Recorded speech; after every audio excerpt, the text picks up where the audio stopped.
You have asked, and now is here. YouTube memberships with weekly workouts and exclusive content for super fans. Make sure to click the join button to become a member. If you haven't done so, make sure to subscribe to the channel, like this video, share this video. Without further ado, let's get started.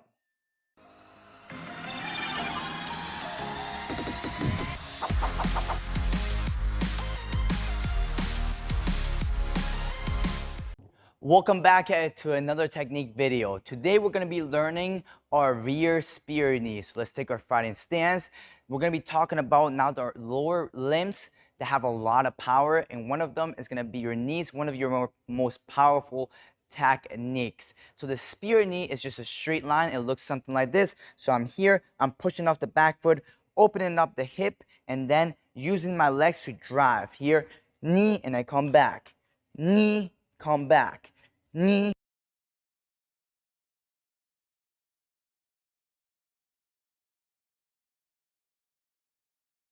knee, come back. Now I go forward here. Knee, come back. Knee, come back. Knee,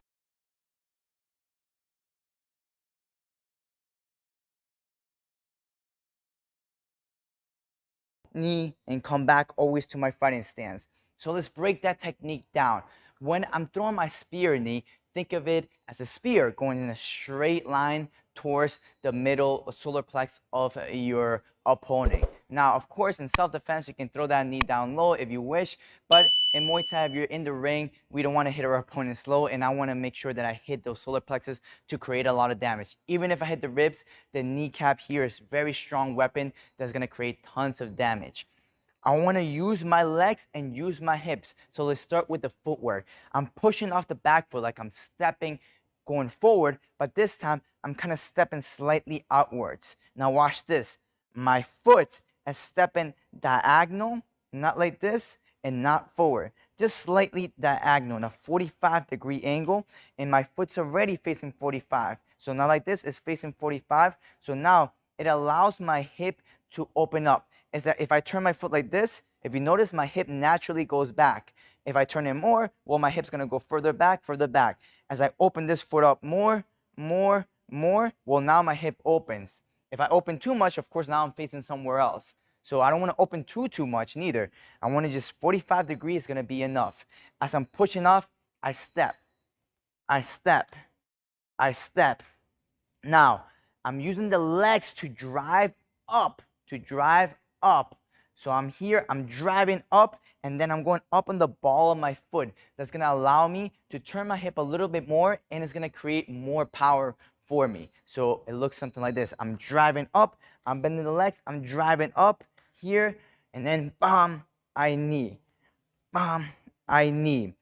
Now, one thing that is calming is leaning back too much.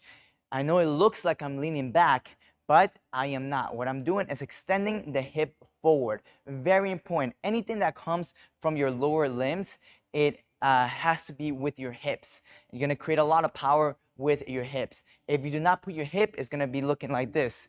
So your knee's going to go up. You're not going to have a lot of power. Again, for Muay Thai, you don't want to do that. You don't want to hit your opponent low. You want to extend the hip and hit your opponent down in the solar plexus or in the ribs using your hip. So I'm using the legs. I'm bursting upwards, going up on the ball of my foot so it opens up my heel, it opens up my hip, and then I'm extending that hip forward, and I knee here, knee, knee, and one hip, and one thing that's gonna help you keep your balance and keeping the chin down. When I knee, I want to keep the chin down here, chin down, chin down, chin down, and really focus on extending that hip. It's gonna take practice. So don't get frustrated if you don't get it at the beginning. It's gonna take practice. I want to make sure that the knee goes in a straight line. So I don't want to open up and then knee this way. I want to go in a straight line here. Boom, boom. Now the back or the foot, that's the leg that is kneeing, the foot is gonna be pointy, just like this. Just like this. The reason is because it's gonna make our knee a little bit pointier, and it's just better technique that way as well. So you have the most efficiency in creating the most power for your knee. So I'm pushing off, and then going up on the ball of my foot, of that base foot, extending the hip, chin down, extending the hip, not leaning back, but extending the hip, chin down, and then pointing the foot here. Boom, I knee. Boom, I knee. Knee. Knee. All right, and coming back to my fighting stance. Now let's look at the upper body. There's many ways to put our hands, but for now, the easiest one is to put both hands to the same side. But there's one that you can keep one hand up for defense, other hand down just like this. All right, you can keep both hands up and knee, and we're gonna be breaking those down later on. But for now, I would like for you to do both hands to the same side. What this usually is that I grab my opponent's head or I grab my opponent's arms and I pull them towards me, boom, and I pull them towards my knee. Here, boom. So it's not that I'm just putting my hands down and putting my face in the way. The shadow boxing, you should be visualizing that I grab their head, right, or I grab their hands and I'm pulling them down towards me. So I'm pulling them away from my face actually, and towards my knee here. Boom, here, boom, and then I knee. So usually when you see people do this, it's not that they're putting their hands down, it's they're actually shadow boxing the pull of their opponent's head or their opponent's arms into the knee, into the spear knee. So both hands to the same side, like you're kind of like, again, grabbing something and putting to that side, or like doggy paddling, I guess, if that makes sense to you as well, like doggy paddling water towards that side here. Bam, and knee. Bam, I knee up on the ball of the foot, chin down here, knee, and back here, fighting stance. Now, I want you stepping backwards. I don't want you to knee and step forward. Can you knee and step forward? Of course you can. Is it wrong? It is not wrong. But the reason I want you to knee and step back to your fighting stance is because it allows you to control your balance and your body weight. So if you learn how to control your balance and body weight from the beginning, it's going to be easier for later on to step forward. Or if you want to not step forward, then you don't need to step forward. If you go from the beginning kneeing and then stepping forward, you're gonna learn most likely to fall forward. And I do not want to fall forward. I want to step forward. So out of my decision, I want to knee, step forward with balance. I'm not falling forward. Or I want to knee, boom, step back to my fighting stance with balance. No extra footwork.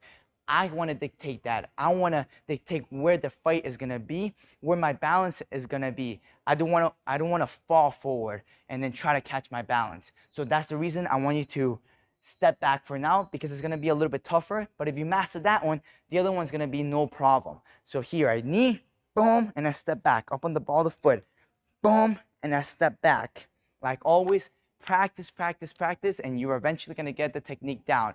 That's it for the spear technique breakdown. See you guys in the next video. If you love this video, consider becoming a super fan. For a very small price, directly support the growth of your favorite Muay Thai channel and get access to exclusive perks only available to super fans. Make sure to subscribe to the channel, make sure to share and like this video, and like always, I can't wait to see you next time.